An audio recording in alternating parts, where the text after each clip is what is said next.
प्रिय दर्शकों, आप सभी का स्वागत है हमारे इस YouTube चैनल पर।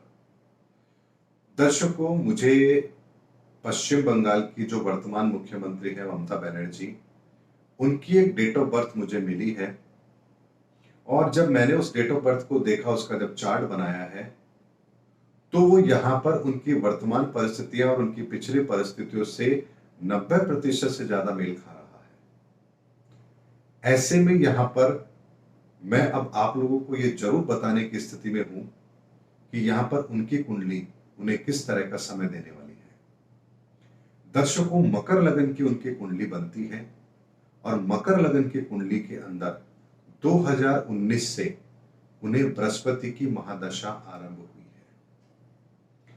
और मैं हमेशा से कहता आया हूं कि जब भी मकर लगन की कुंडली के अंदर बृहस्पति का समय आरंभ होता है और यदि उस जातक ने बृहस्पति के उपाय बहुत पहले से नहीं कर रखे हैं, तो यहां पर बृहस्पति उसे बहुत बड़ा डैमेज जरूर देता है। ऐसे में यहां पर 2019 के बाद से ममता बनर्जी के लिए उनके लिए चैलेंजेस बहुत बड़े हैं, क्योंकि यहां पर बृहस्पति उनकी कुंडली के अंदर चतुर्थ भाव में है, जो कि दशम भाव को भी देख रहा है। और बृहस्पति की दृष्टि अष्टम भाव पर भी पड़ती है। इसका मतलब यह होता है कि 2019 के बाद से जो वो चाहती हैं करना, वो कभी भी टाइम पर नहीं होगा।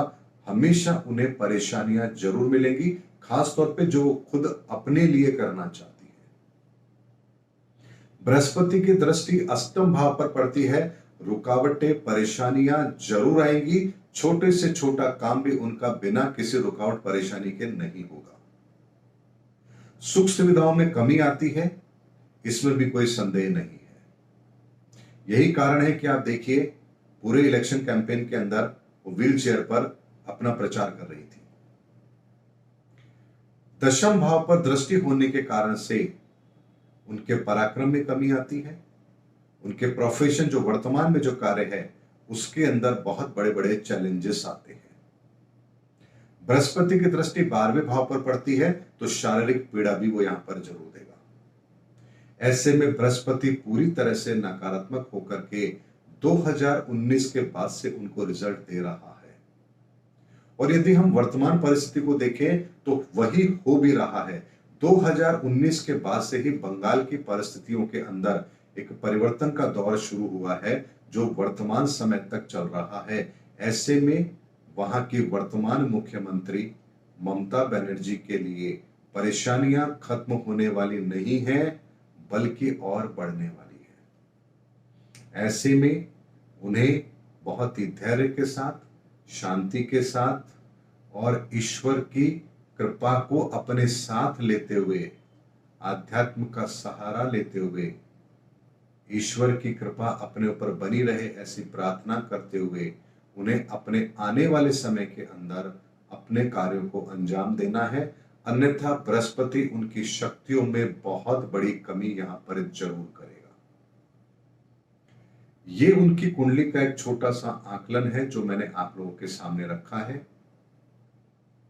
आने वाले समय में उनकी परेशानियां बढ़ने वाली है, उनकी शक्तियों में कमी हो, ये बात दिख रही है।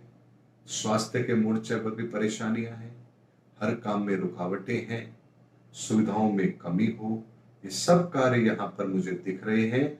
और इसीलिए मुझे लगा कि ये वीडियो बनाना इस समय पर आवश्यक है, ताकि आप लोगों को मैं ये सही जानकारी दे सकूं कि उनकी कुंडली अब उनको क्या दिखा रही है। अगर ये डेट ऑफ बर्थ सही है, जो कि इसकी संभावना मुझे यहां पर बिल्कुल सही लग रही है कि डेट ऑफ बर्थ सही होनी चाहिए, क्योंकि इसके प्रेडिक्शंस उनके जीवन से मैच कर रहे हैं। ऐसे में ये घटनाएं घटित होंगी और ममता दीदी के सामने चुनौतियां अब बढ़कर आने वाली हैं। इसके लिए उन्हें तैयार भी अपने आप को करना चाहिए। उम्मीद करता हूं दर्शकों, इस वीडियो के अंदर मैंने उनकी वर्तमान परिस्थितियां अब कैसे रहने वाली है, इसका आकलन करके मैं आप लोगों के सामने लेकर आया। वर्तमान परिस्थितियों का आकलन जैसे ही सही होगा तो इस बात पर भी मोहर जरूर लगेगी कि ये उनकी डेट ऑफ बर्थ सही है, और फिर मैं उनका पूरा कुंडली एनालिसिस लेकर के एक नया वीडियो और बनाकर बाद में डालूंगा।